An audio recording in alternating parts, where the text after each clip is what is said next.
जब भी कोई बच्चा पैदा होता था तो एक बुजुर्ग व्यक्ति को दुनिया छोड़नी पड़ती थी, क्योंकि उस टापू पर सिर्फ 513 लोगों के रहने लायक संसाधन थे। एक दादाजी ने जब अपने पोते को जन्म लेते देखा तो उन्होंने खुशी खुशी एक ऊंचाई से नीचे छलांग लगा दी, ये मानते हुए कि उनका बलिदान टापू की शांति बनाए रखेगा। लेकिन किस्मत को कुछ और मंजूर था। उनके जाने के बाद डॉक्टर ने बताया कि महिला जुड़वा बच्चों से गर्भवती थी, यानी अब एक और व्यक्ति को जाना होगा। टापू की मुखिया ने तुरंत एक मीटिंग बुलाई। कुछ लोग बोले, एक और इंसान से क्या फर्क पड़ेगा, लेकिन मुखिया ने साफ कहा, अगर नियम एक बार तोड़ा गया तो फिर दोबारा भी होगा।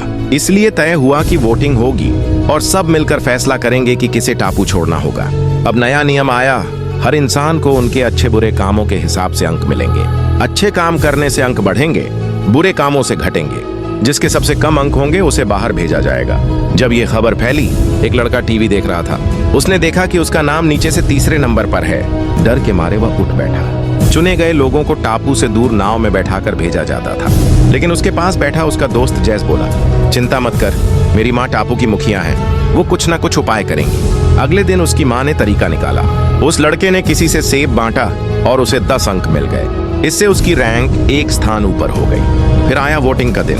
सबसे नीचे एक बढ़ई का नाम था, जिसने हाल ही में चोरी की थी।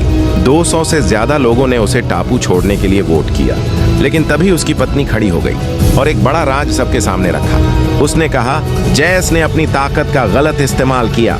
वो उसे परेशान करता था और ना मानने पर उसे धमकाता था। जैस ने पहले बात को मजाक में टाल दिया, लेकिन फिर और भी महिलाएं खड़ी हो गईं। सबने जैस पर ऐसे ही आरोप लगाए। जैस डरकर अपनी माँ से मदद की गुहार लगाने लगा, लेकिन पूरे टापू के सामने उसकी माँ चुप खड़ी रही। अब उसके पास कोई चारा नहीं था। उसने एक और वोटिंग करवाई। इस बार फैसला था कि जैस को टापू पर रखा जाए या नहीं। 400 से ज्यादा लोगों ने उसके खिलाफ वोट दिया और जैस को टापू से बाहर भेज दिया गया।